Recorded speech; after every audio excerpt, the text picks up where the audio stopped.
My son said, "Let's open a joint account to help you." I agreed. 1 week later, my bank called, and when I picked up that phone call from the bank, I thought it was a routine check, maybe a fraud alert for a purchase I didn't recognize. But the woman on the other end said something that made my blood run cold.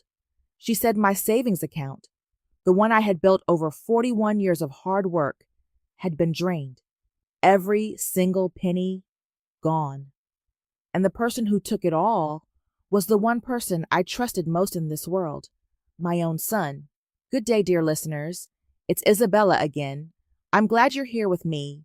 Please like this video and listen to my story till the end and let me know which city you're listening from. That way I can see how far my story has traveled. Today's story is one of those stories that made me sit in silence for a long time after I first heard it.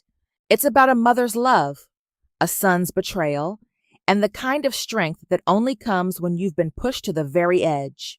My name is Dorothy Ashford.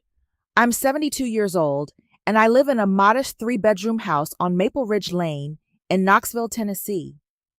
I've lived in this house for 38 years. My late husband, Harold, and I bought it in 1986, the year after our son was born. Harold was a civil engineer. He worked for the city for 33 years, designing bridges and drainage systems that most people drive over every day without a second thought.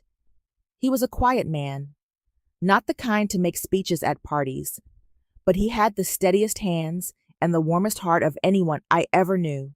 He built the garden in our backyard himself, rose bushes along the fence, a little stone path leading to a wooden bench he carved from an old oak tree that fell during a storm in 1994. That bench is still there. I sit on it every morning with my coffee and talk to him, even though he's been gone since 2019. Pancreatic cancer took him, fast and cruel. We were married for 34 years, and not a single day of it was wasted. I worked as a bookkeeper for a small accounting firm downtown for 29 years. I wasn't rich, but I was careful. Harold and I saved. We put money away every month, even when it meant skipping vacations or driving the same car for 12 years. By the time Harold passed, we had built a nest egg of $283,000 in savings, plus his pension and Social Security. It wasn't a fortune by some people's standards, but it was ours. It was security. It was the promise that I could live the rest of my life without being a burden to anyone. We had one son, Kevin.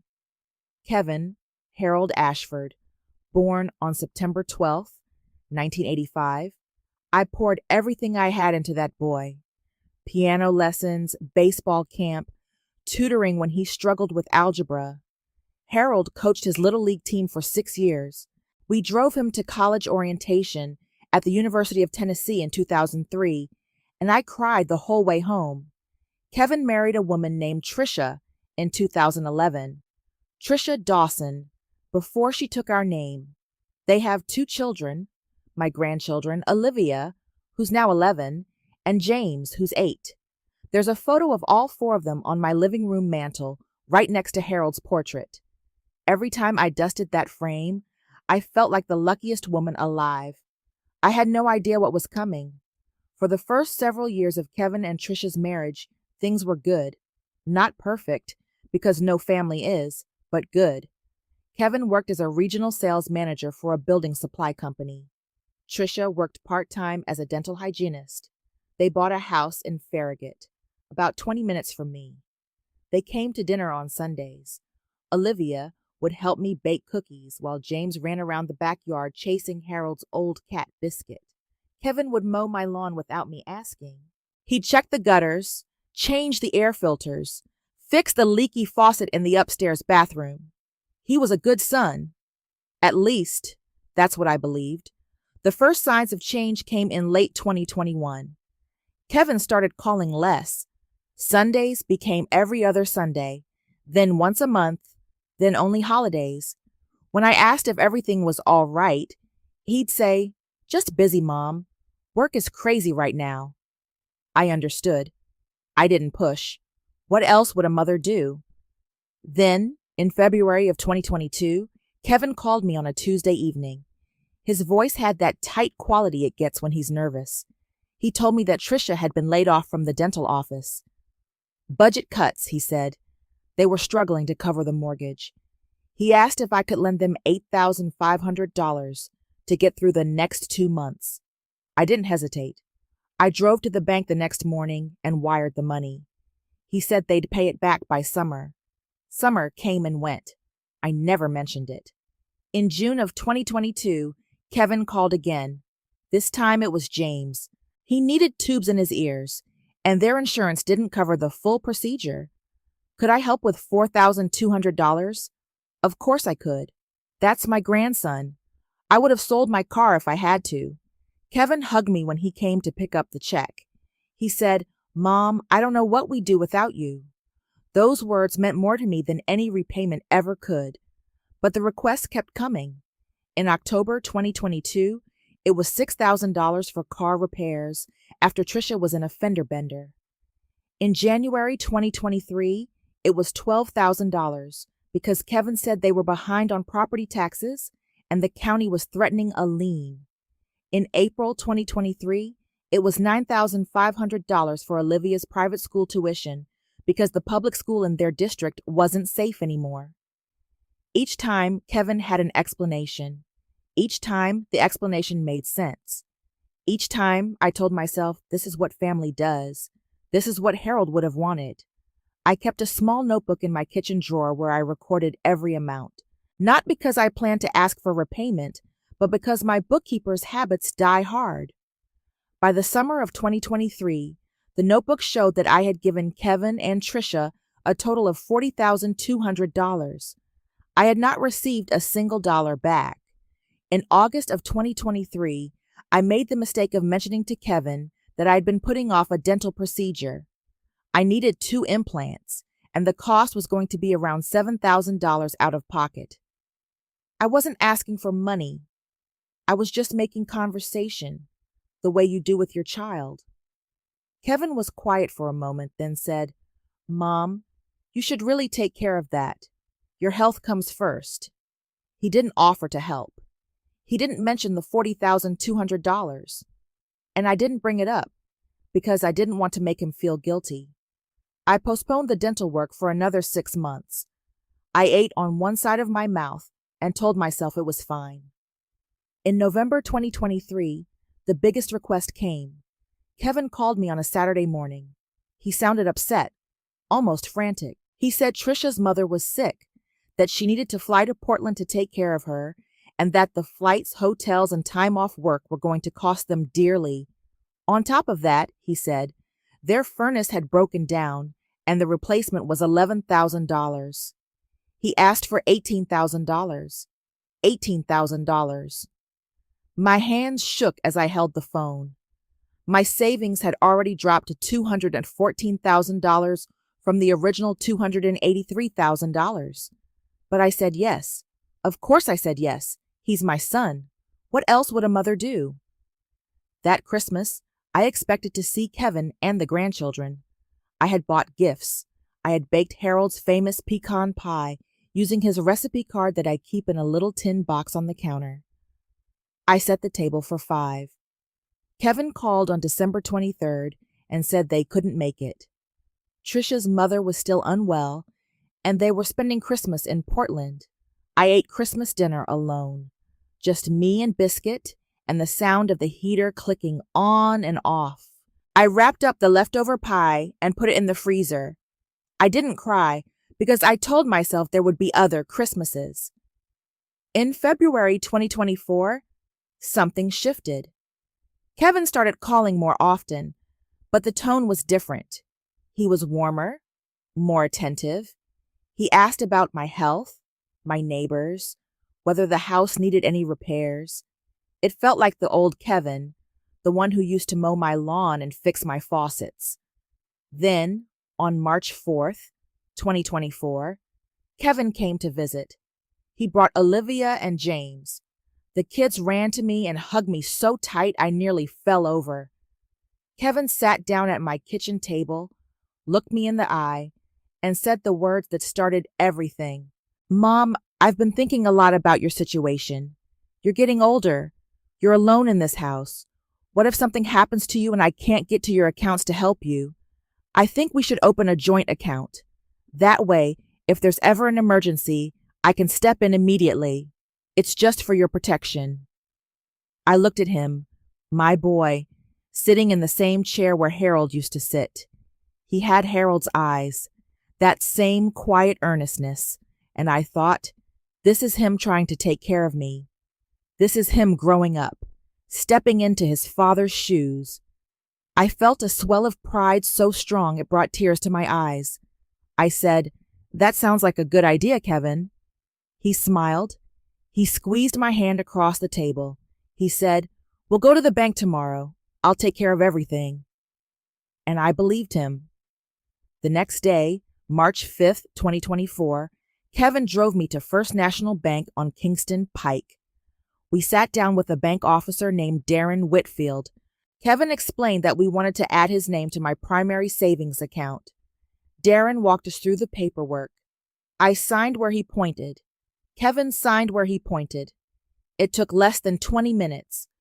When it was done, Kevin took me to lunch at a little diner on Chapman Highway. He ordered me the chicken salad I like. He talked about the kids, about a vacation they were planning for the summer, about how he wanted to bring the family to visit more often. I went home that afternoon feeling lighter than I had in months. I felt like I had my son back.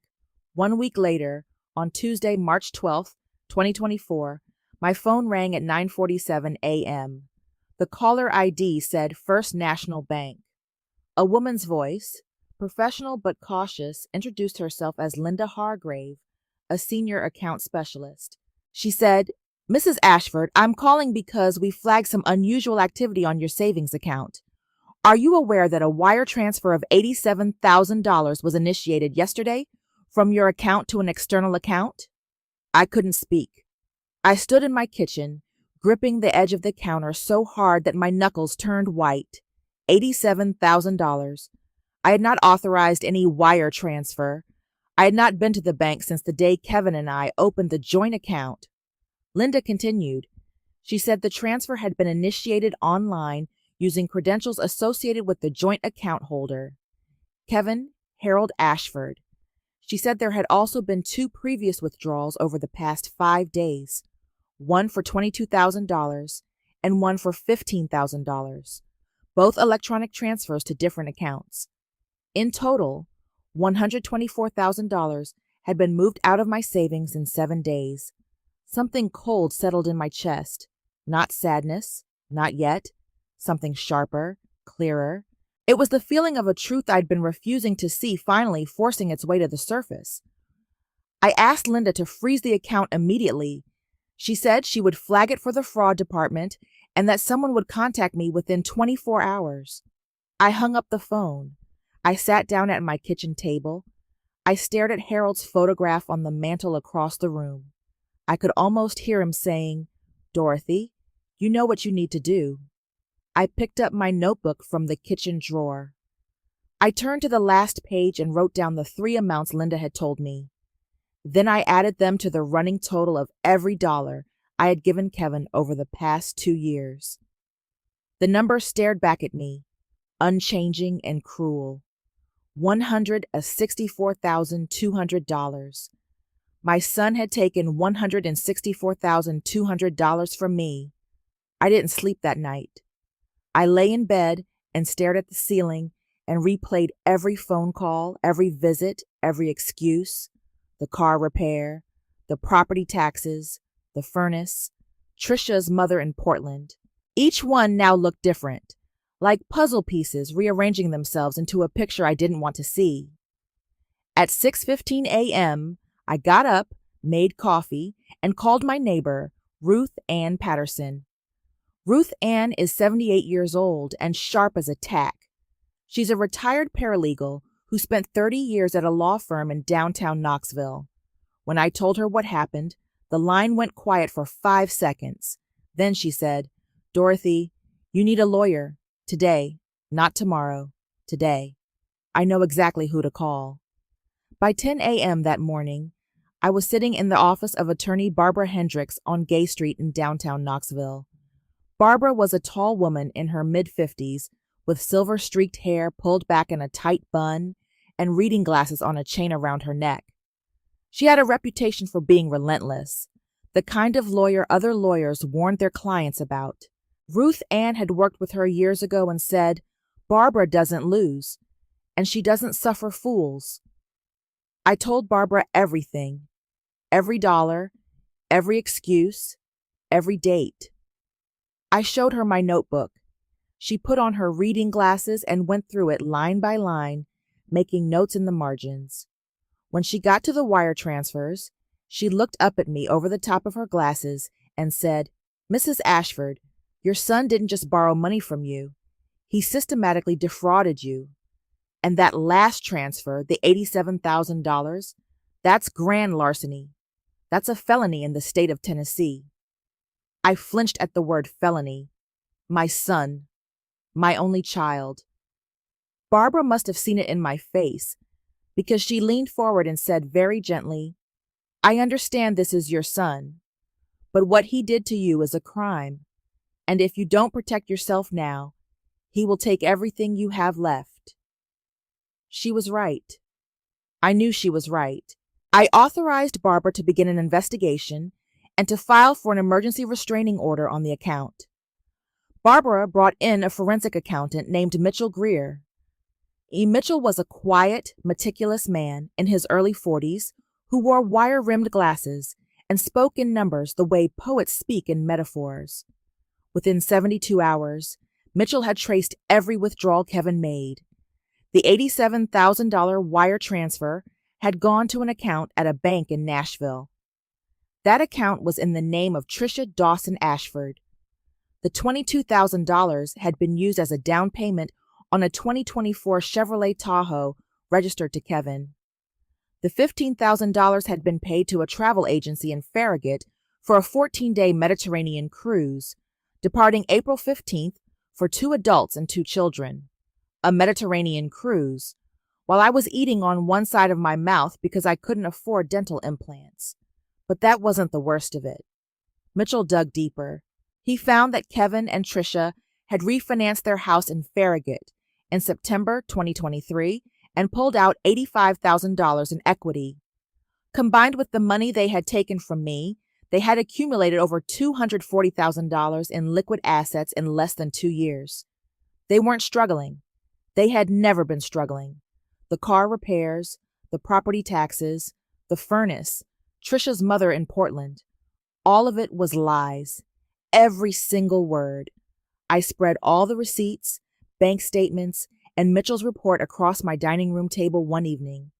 The papers covered the entire surface, overlapping Harold's old placemat. The total number, $164,200, stolen from a 72-year-old widow by her only son, stared back at me. I sat there for a long time. Then I picked up my phone and sent Kevin a text message. It was short. It said, "Kevin, I need you to come to the house on Saturday. We need to talk about the bank account." He responded 11 minutes later. His reply said, "Sure, Mom. Everything okay?" I didn't answer. Saturday came, March 23rd, 2024. Kevin arrived at 2:15 p.m. He walked in through the kitchen door like he always did, wearing jeans and a polo shirt, carrying a bag of bagels like nothing was wrong. He set them on the counter and said, "Brought your favorite, everything with cream cheese." I was sitting at the kitchen table. The notebook was in front of me, closed. I said, "Kevin, sit down." Something in my voice must have caught him, because he stopped smiling. He sat down across from me in Harold's chair. I opened the notebook. I turned it so he could see. "I know about the wire transfers," I said. "The $87,000, the $22,000, the $15,000. I know about the Tahoe. I know about the cruise. And I know about every dollar I gave you over the past 2 years that you never intended to pay back." His face went through 3 expressions in about 4 seconds. Surprise, confusion, and then something I had never seen on my son's face before: calculation. He was calculating his next move.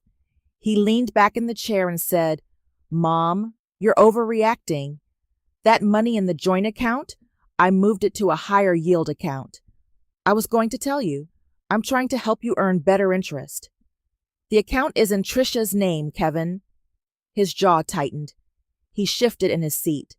Then he tried a different approach. His eyes softened. His voice dropped. He reached across the table and put his hand on mine.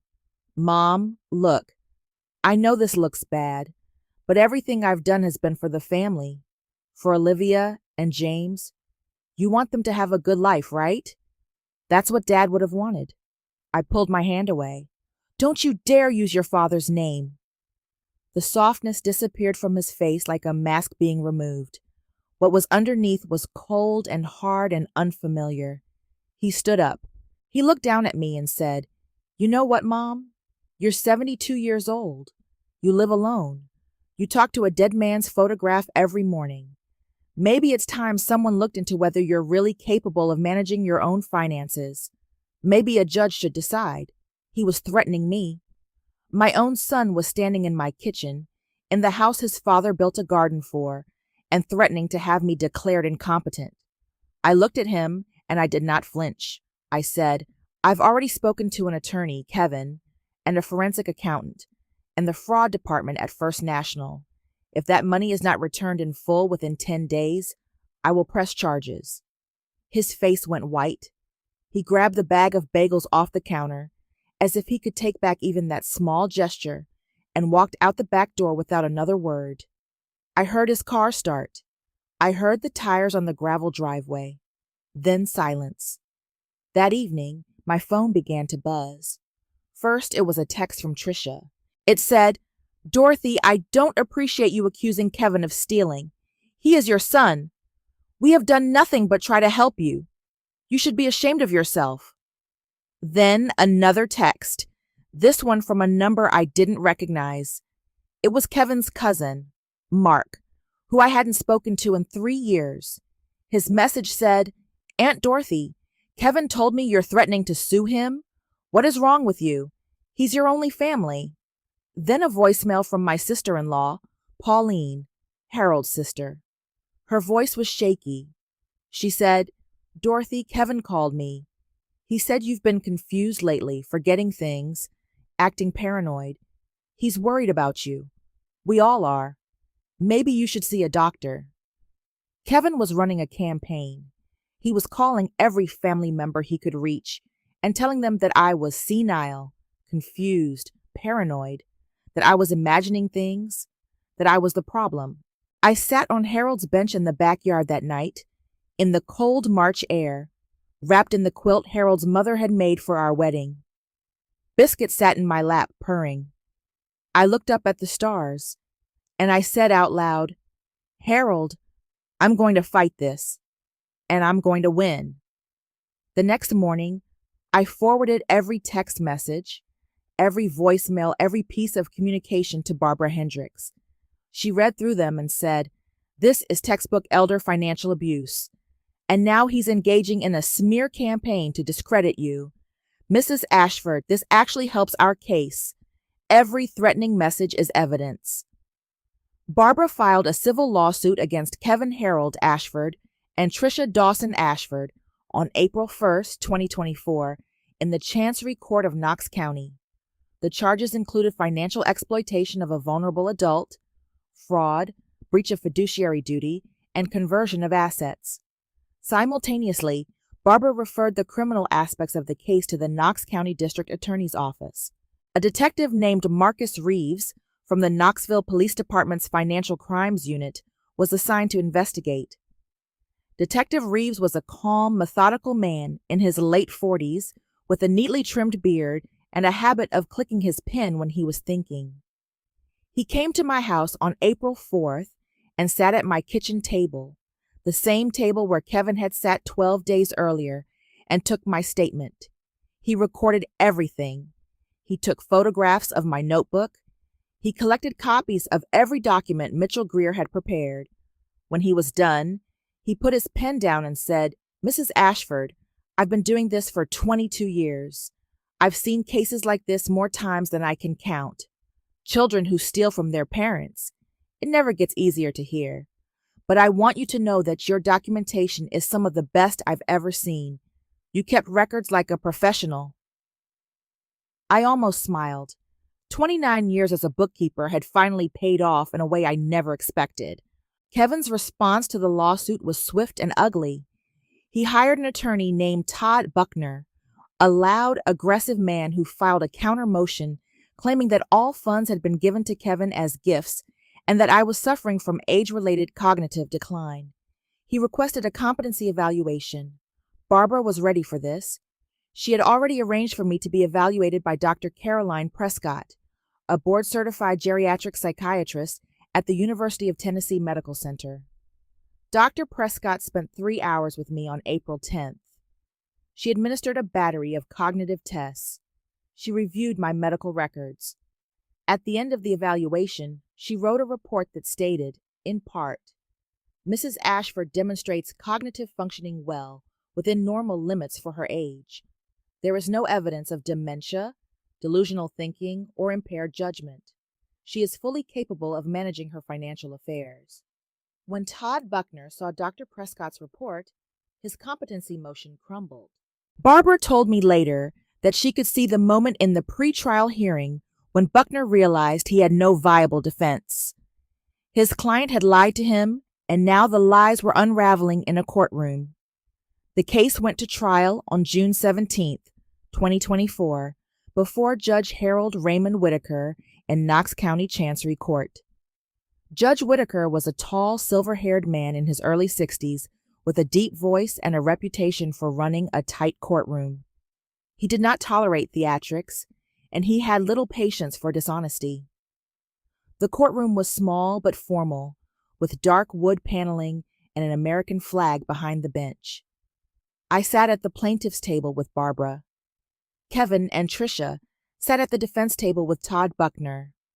I had not seen Kevin since the day he walked out of my kitchen. He would not look at me. Barbara presented the case methodically.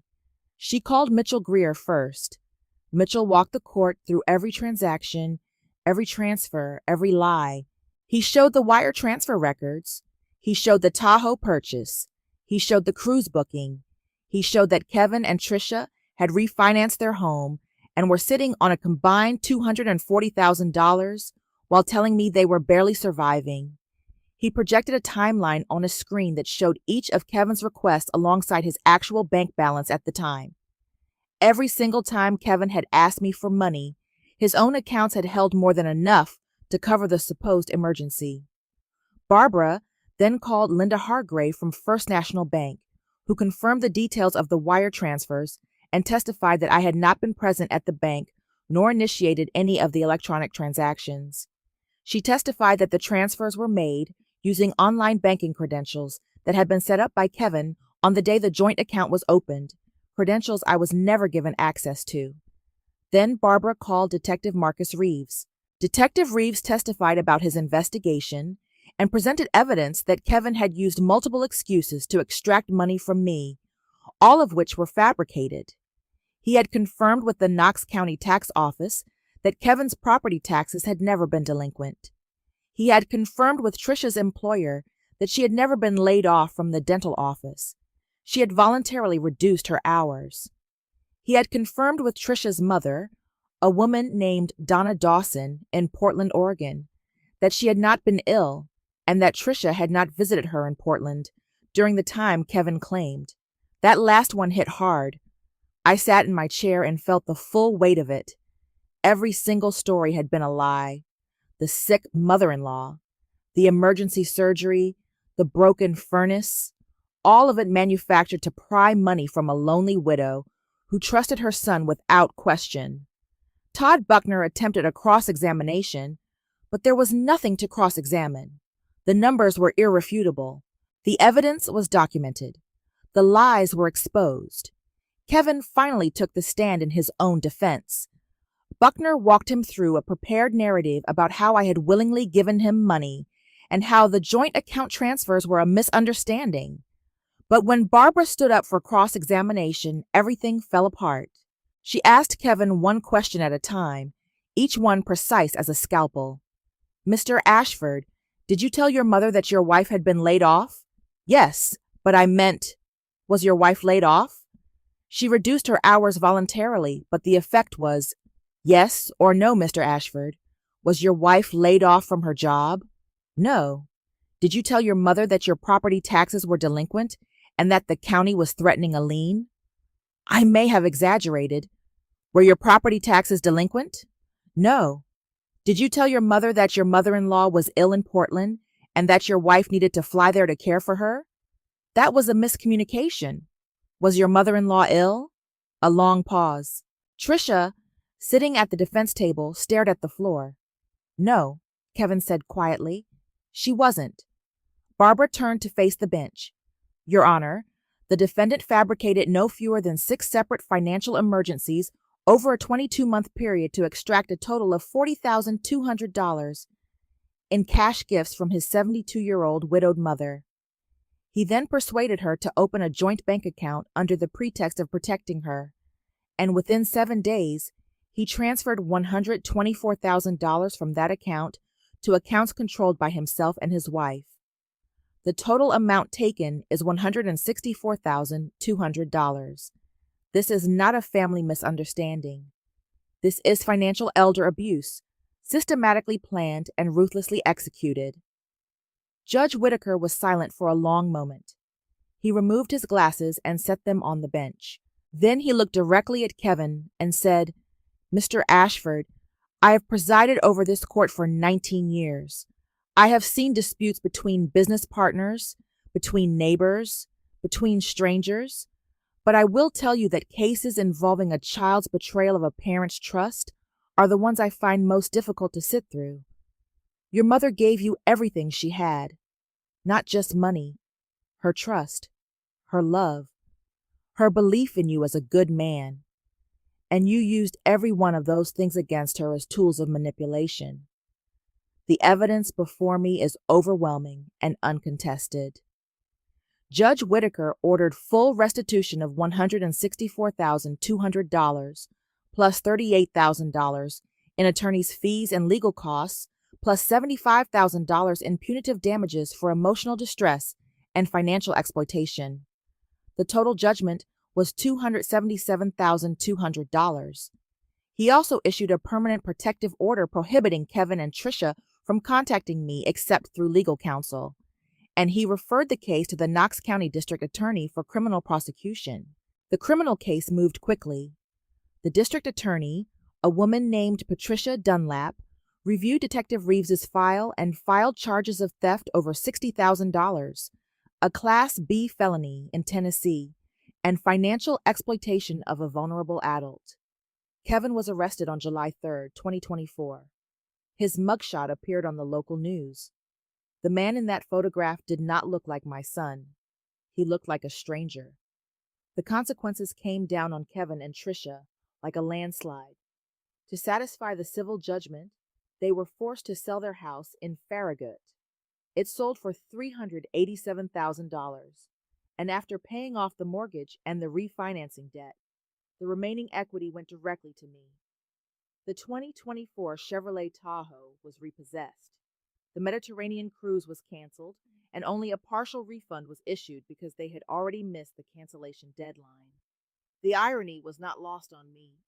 Kevin pleaded guilty to the criminal charges in September 2024 as part of a plea agreement. He was sentenced to 3 years of probation, 200 hours of community service, and was required to complete a financial crimes education program.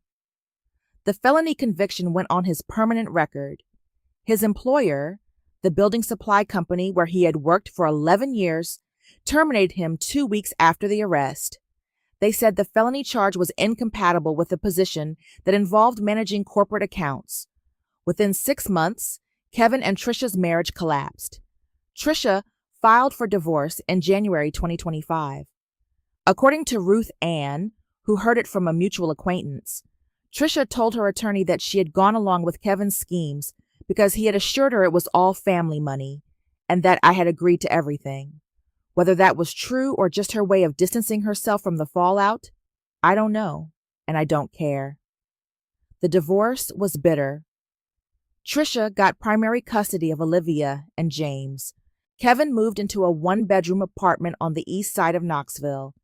He lost his car, his house, his wife, his reputation, and his career, all because he couldn't resist the temptation of taking what wasn't his from the one person who would have given him anything he asked for honestly.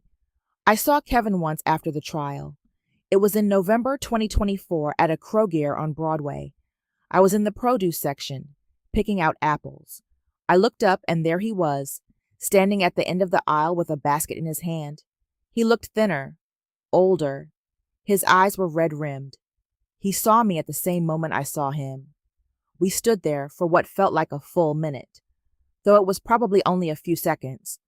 He opened his mouth as if to say something. Then he closed it. He turned and walked away, down the cereal aisle, and disappeared around the corner. I picked up my apples. I put them in my bag. I felt nothing, not triumph, not pity, just quiet certainty that justice had been served. The months after the trial were a period of rebuilding, not just financially, but in every way. Barbara Hendricks helped me set up new accounts with enhanced security protections. I changed banks entirely, moving to a credit union on the recommendation of Mitchell Greer. I set up a trust with the help of an estate planning attorney named David Chen, so that my remaining assets would be protected and distributed according to my wishes, not anyone else's.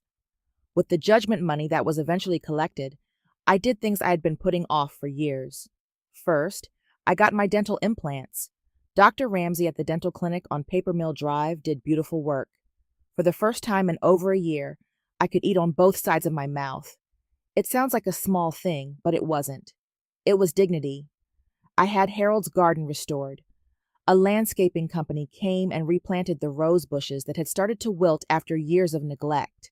They repaired the stone path and sealed the wooden bench so it would last another 20 years. I sit on that bench every morning, and now the roses are blooming again, just like they did when Harold was alive. I took a trip. My first real vacation in over a decade. Ruth Ann and I flew to Savannah, Georgia, and spent 5 days walking along the waterfront, eating shrimp and grits, and sitting on park benches under Spanish moss. One evening, as we watched the sunset over the Savannah River, Ruth Ann turned to me and said, "Dorothy, you look 10 years younger." I laughed, and I realized it was the first time I had laughed, really laughed, from my belly, and longer than I could remember. I donated $10,000 to the Tennessee Commission on Aging and Disabilities Elder Abuse Prevention Program. I wanted other women, other parents, to have resources that I almost didn't have. Barbara Hendricks connected me with a local nonprofit called Elder Shield Alliance that provides free legal consultations to seniors who suspect they're being financially exploited. I started volunteering there on Tuesday mornings, helping people fill out intake forms and listening to their stories. So many of them were like mine. A trusted child, a convincing story, a slow, methodical bleeding of everything they had built over a lifetime. One woman, a 79-year-old named Gladys, came in trembling. Her daughter had taken $92,000 from her retirement account. Gladys was afraid to press charges because, she said, "She's my baby." I held Gladys's hand and said, "She may be your baby, but you are a person, and you deserve to be treated like one." Gladys filed a report that afternoon. I check in on her every couple of weeks. She's doing better now. My relationship with my grandchildren is complicated, but not lost. Trisha, to her credit, has not turned Olivia and James against me. Through the legal channels Barbara established, I am able to see them twice a month. Olivia, who is now 12, is old enough to understand that something bad happened, though she doesn't know all the details. The last time she visited, she sat on Harold's bench with me and said, "Grandma, are you okay?" I put my arm around her and said, "I am now, sweetheart. I really am." James, who is 9, mostly just wants to play in the yard and chase Biscuit's successor, a tabby cat I adopted from the shelter and named Maple. Life goes on. It goes on in ways you don't expect, and it goes on whether you're ready or not. I sleep well now. My house is paid off. My savings are rebuilding. My health is good. I have Ruth Ann next door, and I have my Tuesday mornings at Eldershield, and I have my grandchildren's laughter in the backyard on the second and fourth Saturday of every month. I have Harold's roses and his bench and his photograph on the mantel. And I have something I didn't have before, something that was tested and proven in a courtroom in front of a judge and 2 attorneys and a gallery of strangers. I have the knowledge that I am not a foolish old woman. I am not senile. I am not paranoid. I am Dorothy Ashford, and I stood up for myself when it mattered most. I learned 3 things from this experience that I carry with me every day. First, love does not require you to be a victim. You can love someone with your whole heart and still refuse to let them destroy you. Second, keeping records is not paranoia. It is protection. Every receipt, every text message, every date and dollar amount, write it down. It may save your life. Third, silence is not strength. Speaking up, asking for help, walking into a lawyer's office with shaking hands and a notebook full of numbers, that is strength.